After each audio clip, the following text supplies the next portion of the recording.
Bonjour chers frères et sœurs, je vous salue, vous qui aimez le Seigneur Jésus-Christ. Alors le sujet que nous voulons aborder est intitulé Les astronomes et cosmologistes face à Dieu. Les astronomes et cosmologistes face à Dieu. Les astronomes et les cosmologistes, ce sont des savants qui étudient l'univers. C'est-à-dire quoi? Les planètes, les étoiles. En tout cas, tout cet univers-là qu'on voit au ciel, si on peut parler ainsi, qui étudie la vie des planètes, leurs relations avec le soleil, qui parle des trous noirs, qui étudie les lois de la physique générale, les lois de la physique quantique ou la mécanique quantique, etc. En tout cas, qui étudie les astres, qui étudie le cosmos. Ce sont ceux-là, les astronomes et les cosmologistes. Et je regarde beaucoup de leurs enseignements. Parce que quand vous suivez les enseignements, frères, qui vous êtes croyants, vous ne pouvez que vous extasier devant ce que le Créateur a créé. C'est ce que chez les Akans on appelle Adam Eden Kamabo Adie, c'est-à-dire le Créateur a créé. Mais ces savants-là, ils parlent de lois, ils disent des choses, mais ils évitent le mot Dieu. Ils ne veulent pas parler de Dieu. C'est ce qui m'étonne dans leur attitude. C'est pour ça que je fais cette vidéo. Oui. Dans la physique générale, au niveau du cosmos, ils étudient les galaxies.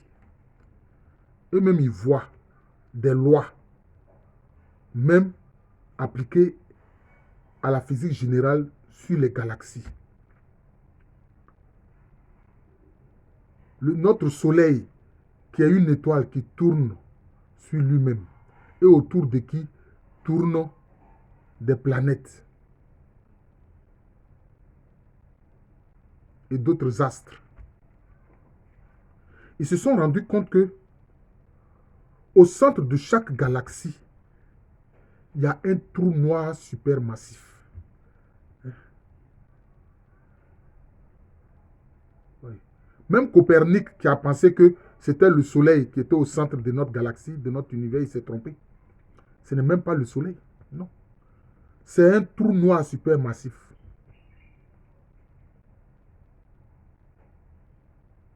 Qu'on appelle Sagittarius, étoile C4.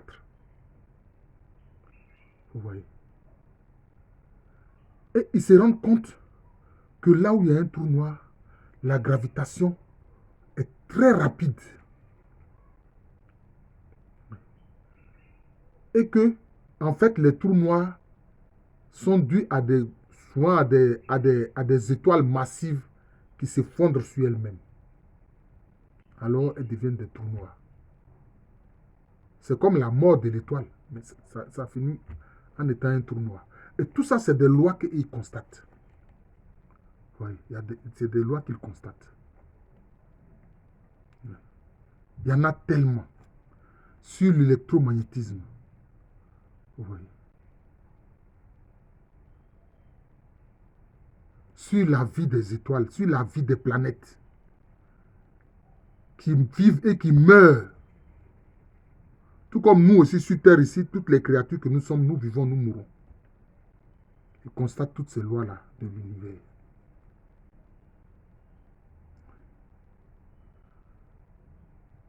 Avec Einstein, ils ont constaté que le temps et l'espace sont une même réalité positionnée différemment. Mais c'est une même réalité que Einstein a appelée l'espace-temps. Vous voyez.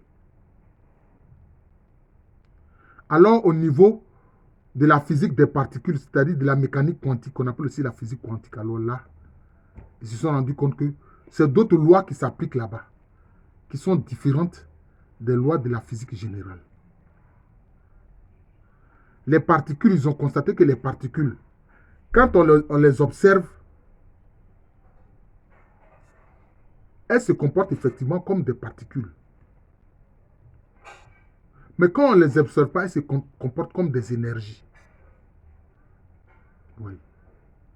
Alors, ils se rendent compte que ce sont des choses qui, en fait, qui ont une conscience. C'est comme si ça a une conscience.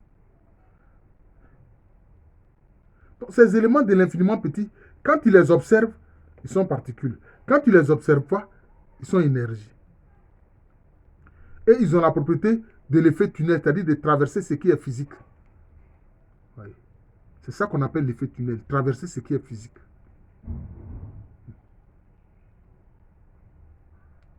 Et que des particules qui sont éloignées même d'une grande distance sont en relation, en intrication quantique. Oui. Et ils ont constaté qu'il y a une matière noire qui ne peut pas voir, mais donc ils voient les effets. C'est la matière noire, en fait, qui fait le travail pour que les galaxies se forment. Ils ont constaté qu'il y a l'énergie noire qui fait que les galaxies s'éloignent les unes des autres. D'ailleurs, je ferai une vidéo sur les notions de l'infini et du fini. Parce que même quand ils parlent de ça aussi, ils évitent toujours de prononcer le nom de Dieu. Comment des savants intelligents comme ça? Ils se rendent compte que tout, en fait, tout ce qui est créé vient du monde invisible. Vous voyez? Ça vient du monde invisible. Et que tout a une conscience. Ça, c'est vrai, hein? On peut dire tout ce qu'on veut de nos pratiques spirituelles ancestrales, nous les Africains, mais nos ancêtres savaient cela. Nos ancêtres savaient que toute la création là, a une conscience. Toute la création a une conscience. C'est à cause de ça les Akans disent que le créateur là, il a une âme et un esprit. Et que tout ce qu'il a créé a une âme et un esprit. Alors, les Akans, comme tous les Noirs, savaient cela. Ils connaissaient cette réalité-là de la création et du créateur. Et on a qualifié les pratiques spirituelles d'animisme. Parce que dans le mot animisme, il y a le mot anima. L'anima qui veut dire l'âme. Ils savent que tout a une âme. Les arbres ont une âme. Les oiseaux ont une âme. Les animaux ont une âme. Les êtres humains ont une âme.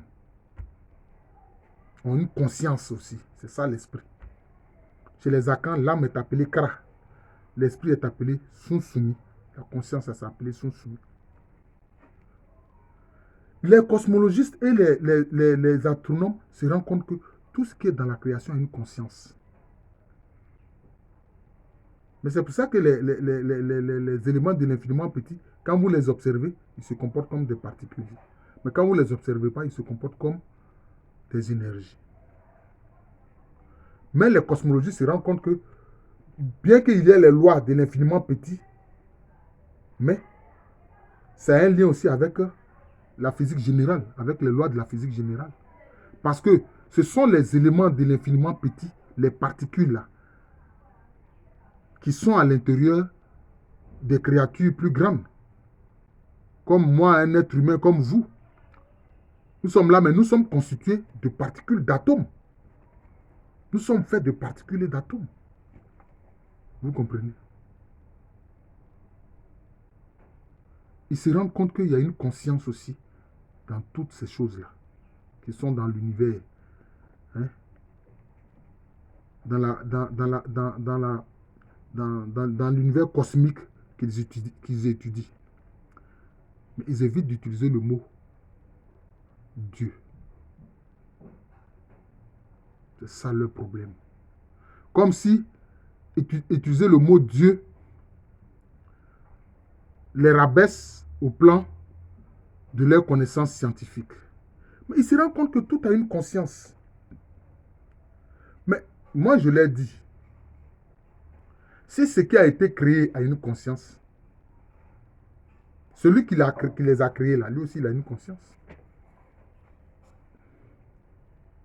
C'est la conscience universelle. Quelquefois, il parle de conscience universelle. Mais il n'ose pas dire le mot Dieu.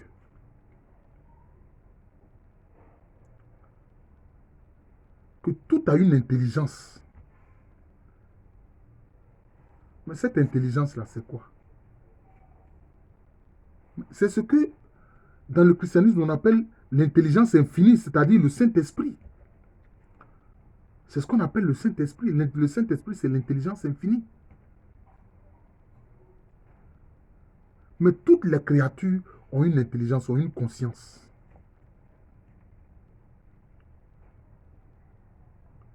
Ils voient que il y a des atomes qu'on appelle les choses, les neutrinos, qui traversent tout, rien ne les arrête, les neutrinos. Ouais. Et le monde de l'infiniment petit, il y a tellement de particules. Ils en découvrent chaque fois, ils ont découvert un certain nombre de particules qu'ils ont nommées normalement, les neutrinos, ce sont des particules, etc. Mais il y a d'autres qui ne connaissent même pas encore. Et ils se rendent compte que même il y a des univers parallèles. Et si ils disent que notre Terre à nous, notre univers à nous, ici, si la Terre, c'est à 3 dimensions, mais ailleurs, ils parlent de 4 dimensions, d'autres parlent de 11 dimensions. Il y en a même d'autres maintenant qui parlent même de dimensions multiples ou d'univers parallèles. Ils découvrent toutes ces merveilles, mais ils évitent de dire le mot Dieu. Certains ont commencé à dire conscience universelle. C'est pas mal déjà. Je les encourage à aller un peu plus loin.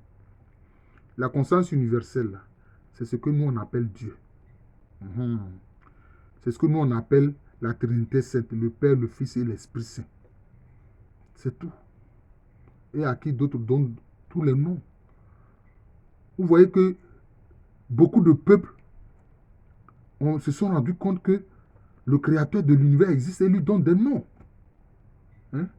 Lagor, chez les peuples Krou, Nyamia, chez les peuples Akan, hein? Ama chez les Dogons, hein? Etc. Zambé chez les peuples d'extraction bantou. Mais eux, ils évitent de dire ce nom-là.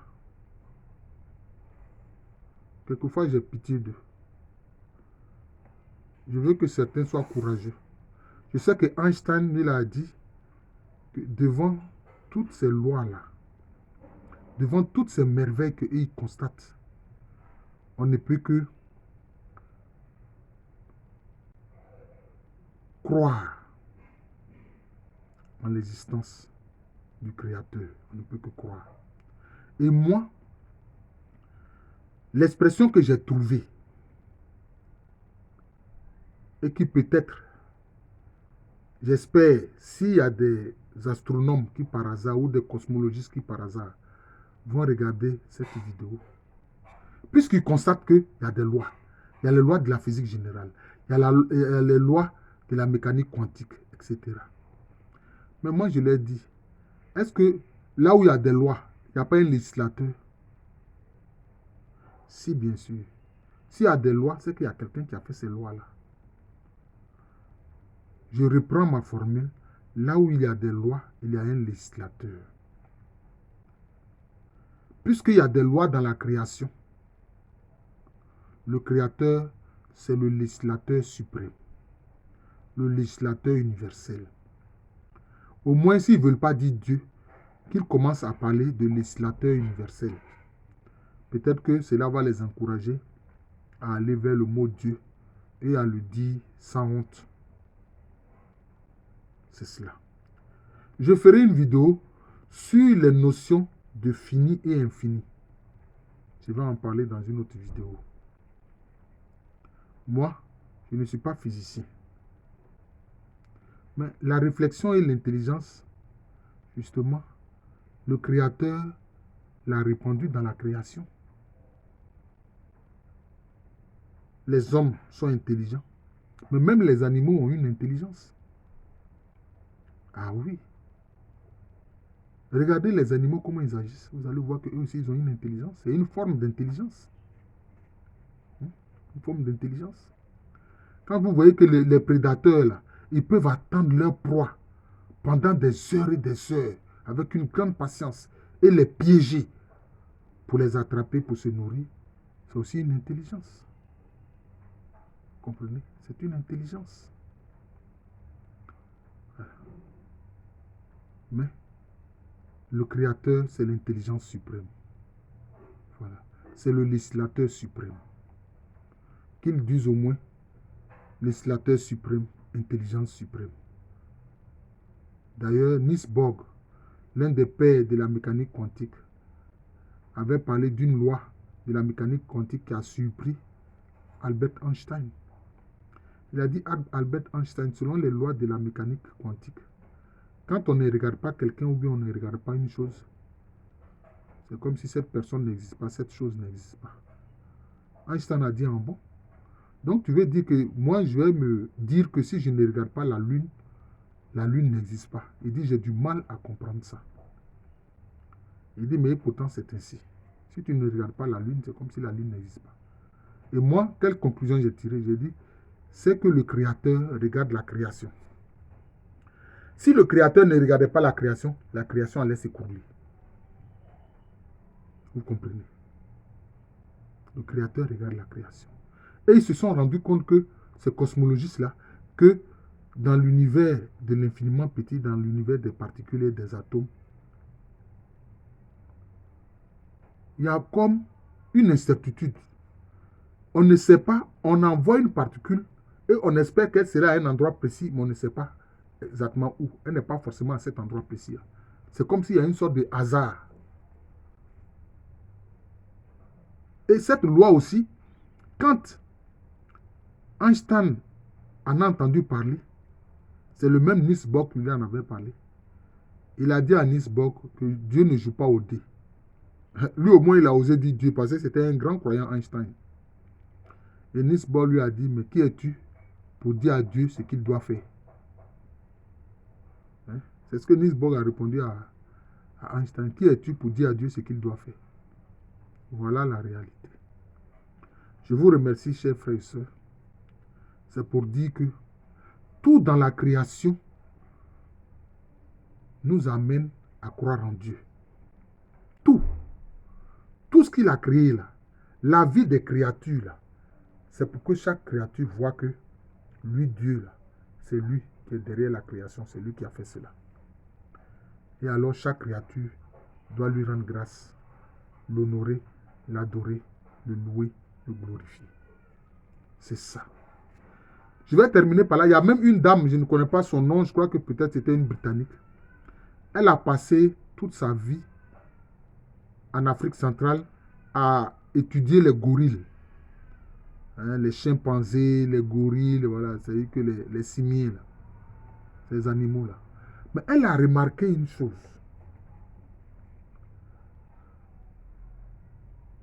Que ces animaux-là ont deux attitudes particulières pendant l'aurore et le crépuscule. Quand c'est le crépuscule, ils poussent des cris très particuliers, comme pour dire merci à la conscience divine de la journée que elles ont passé, ces créatures-là, ces bêtes-là, ces chimpanzés-là, ces gorilles-là. Et quand le matin aussi arrive, elles ont un cri encore particulier. En fait, ces créatures, je veux dire, ces chimpanzés-là, ces simiens ont un cri particulier qui pousse. Comme toujours, pour dire merci à Dieu pour la nouvelle journée qu'il leur est donnée. Et puis maintenant, nous qui sommes des êtres humains, qui sommes à l'image de Dieu, mieux encore pour ceux qui croient dans le Christ, sont à la ressemblance de Dieu. Je ne cesse pas de dire que l'image et la ressemblance, c'est comme la graine et l'arbre.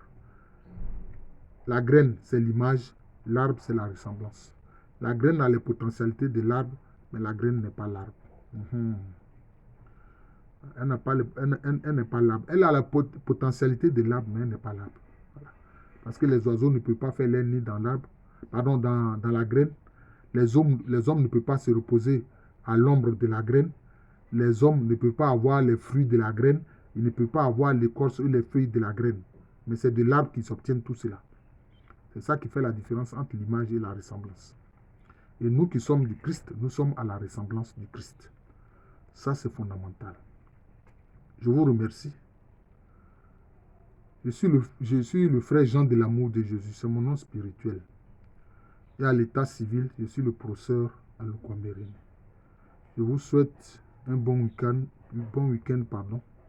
sous le regard de l'intelligence infinie, sous le regard du législateur suprême.